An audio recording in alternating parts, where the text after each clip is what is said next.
할렐루야. 주님의 은혜와 사랑이 여러분 삶 가운데 충만하고 또 그 힘과 능력으로 승리하는 복된 날이 되시기를 주님의 이름으로 축복합니다.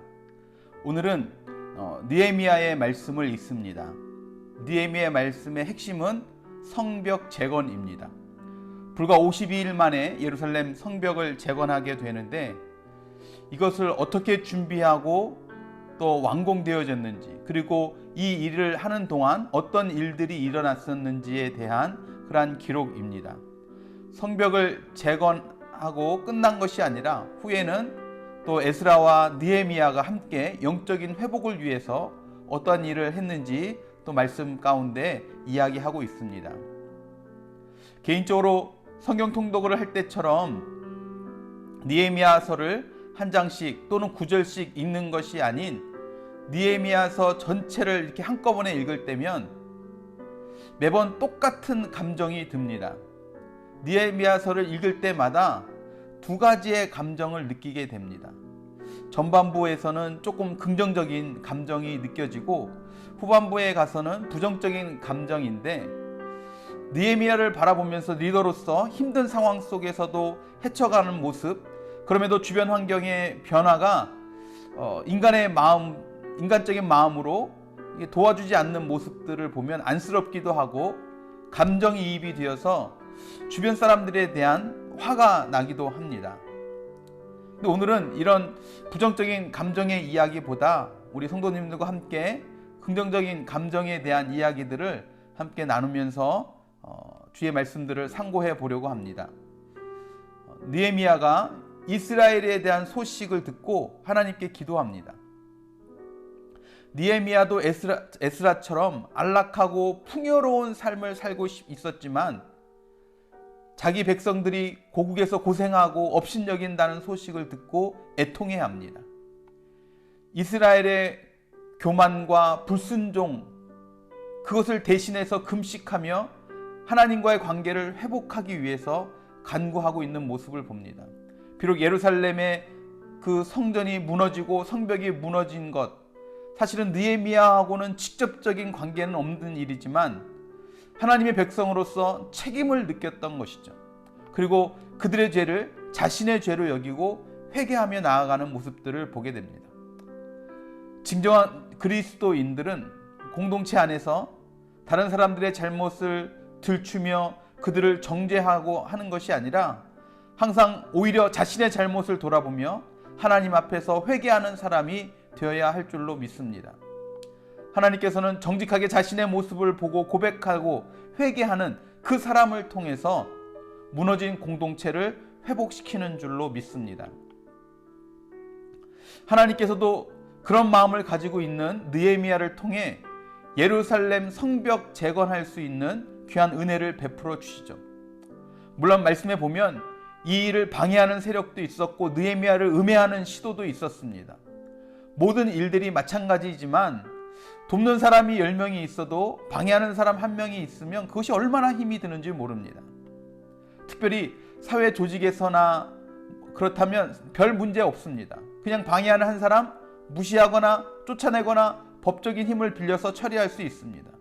하지만 교회는 다릅니다. 영적인 세계는 다릅니다. 그도 함께 변화시켜가고 예수님의 참 제자로 세워가야 하는 지체로 보면 이만저만 힘든 것이 아니죠.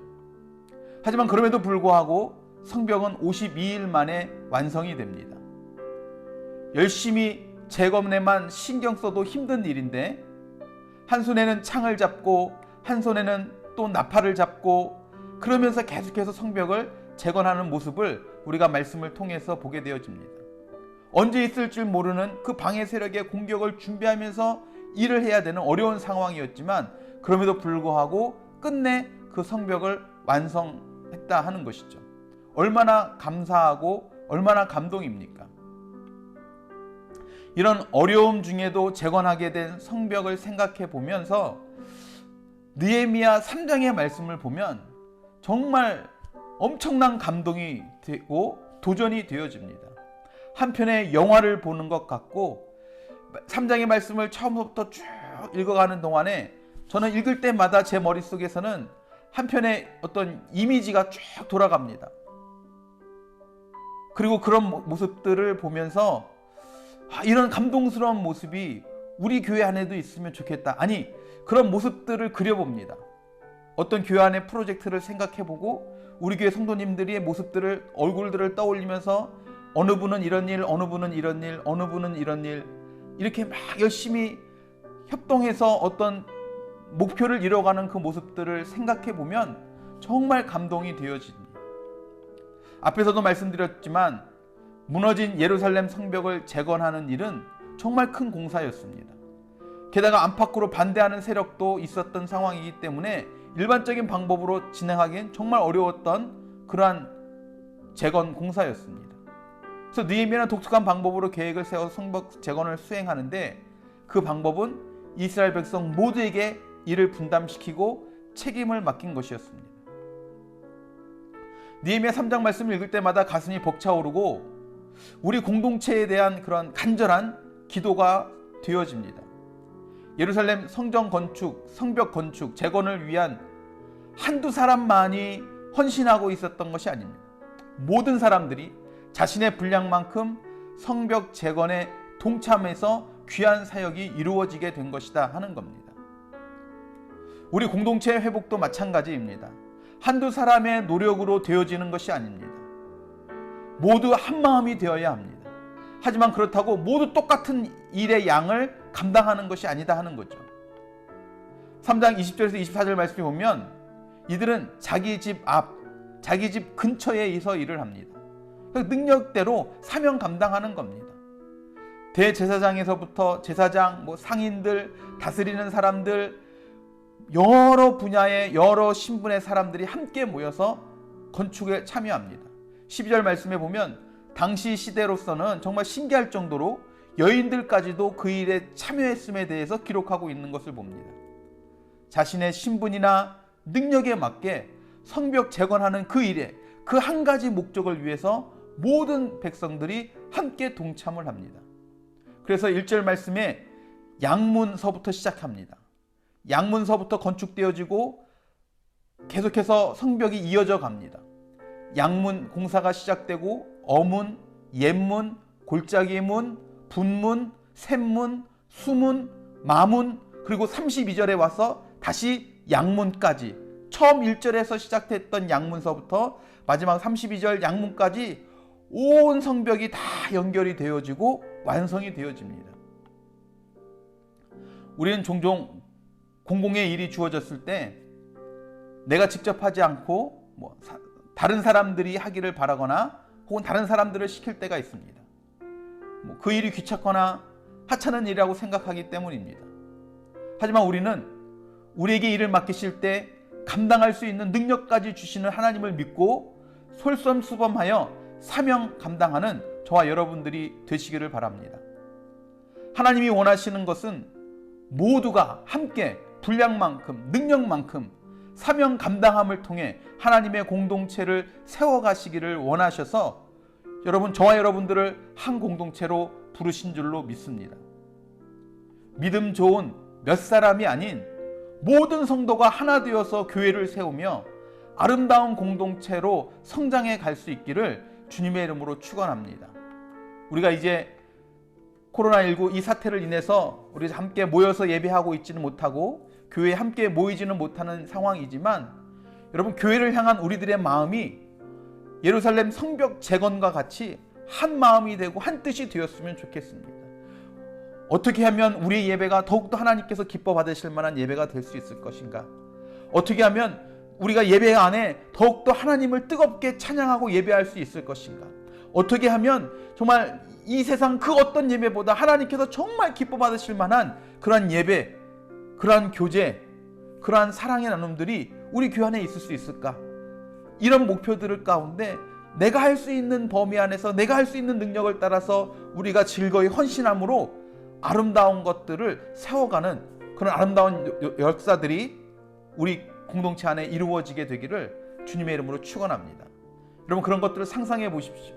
저는 3장 앞에서도 말씀드렸지만 이 3장 말씀을 읽을 때마다 그런 감동이 있습니다. 그렇게 만화처럼 성벽이 쭉 쭉 돌아가면서 세워져 가는데 각자 자신들이 할 수 있는 분량만큼 나와서 일을 합니다. 근데 여러분, 이것이 그냥 그 예루살렘 성벽 재건에만 그런 것이 아니라 우리 안에 회복되어져야 될 것들이 그렇게 이루어진다고 여러분 상상해 보십시오. 가정 안에서 우리 식구들이, 교회 안에서 우리 성도들이 무언가 하나님 보시기에 아름다운 모습들을 회복하기 위해서 함께 우리가 할 수 있는 최고의 놀독들을 통해서 그런 것들을 세워가는 것들, 감동스럽지 않습니까? 여러분, 그런 감동이 우리 머릿속에서 상상하는 것에서만 끝나는 것이 아니라 우리가 이제 다시 모여 예배할 때 우리 안에 그런 아름다운 회복의 역사들이 일어나게 되기를 주님의 이름으로 축원합니다. 기도하시겠습니다. 사랑과 은혜가 풍성하신 주님, 하나님께서 느헤미야를 통해서 이스라엘 예루살렘 성벽을 재건할 수 있는 귀한 은혜들을 베푸셨던 말씀들을 느헤미야 말씀을 통해서 봅니다. 많은 어려움도 있었고 힘든 일도 있었습니다. 방해들도 많았습니다. 하지만 그럼에도 불구하고 52일 만에 성벽 건축했음을 우리가 말씀을 통해서 봅니다. 근데 그 성벽이 어떻게 재건되어졌는지 간략하게 설명하고 있는 3장 말씀에 보면 신분 고하를 막론하고 남녀를 막론하고 내가 할 수 있는 능력을 따라서 자원하는 마음으로 자기가 맡은 부분에 그 성벽을 재건함을 통해 결국 52일 만에 모든 것이 다 재건되었음을 말씀을 통해서 봅니다. 하나님, 우리 안에, 우리 가정 안에, 또 우리 교회 안에 다시금 재건되어야 될, 하나님께서 보시기에 재건되어야 될 그런 모습들은 무엇입니까? 한두 사람의 노력으로 그것이 재건되어지는 것이 아니고 회복되어지는 것이 아니고 우리 성도가 모두가 한 마음 한 뜻이 되어서 내가 할 수 있는 최고의 노력들을 가지고 함께 재건할 때 아름다운 공동체로 회복되어져 갈 줄로 믿습니다. 우리 안에 한 마음을 주시고 한 목표를 주시고 그렇게 우리 안에 무너졌던 것들이 아름답게 회복되어지고 재건되어지는 모습 속에 우리의 신앙이 정말 하나님 보시기에 가장 아름다운 모습으로 하나님 앞에 나아가는 귀한 모습들이 되어질 수 있도록 주님 축복하여 주시옵소서. 그렇게 우리 가운데 함께 하시고 은혜 베푸실 주님을 찬양하고 기대하며 사랑이 많으신 예수 그리스도의 이름으로 간절히 기도드렸사옵나이다. 아멘, 아멘, 아멘. 할렐루야. 여러분, 오늘 말씀 나눴던 것처럼 정말 주님께 하나님 나에게도 하나님의 마음 부어주셔서 한 가지로 내가 할 수 있는 것을 통해 무너진 것들을 회복시키는 일들, 그래서 동시에 모든 사람들이 함께 할 수 없다 할더라도 내가 그렇게 포기하지 않고 시도하는 가운데 우리 성도들 한 사람씩 한 사람씩 한 사람씩 더해져서 온 성도들이 하나가 되어서 아름다운 공동체로 세워가는 놀라운 일들이 이루어지기를 바랍니다. 여러분, 그렇게 사역하실 여러분들 한 분 한 분 주님의 이름으로 사랑하고 축복하고 감사합니다.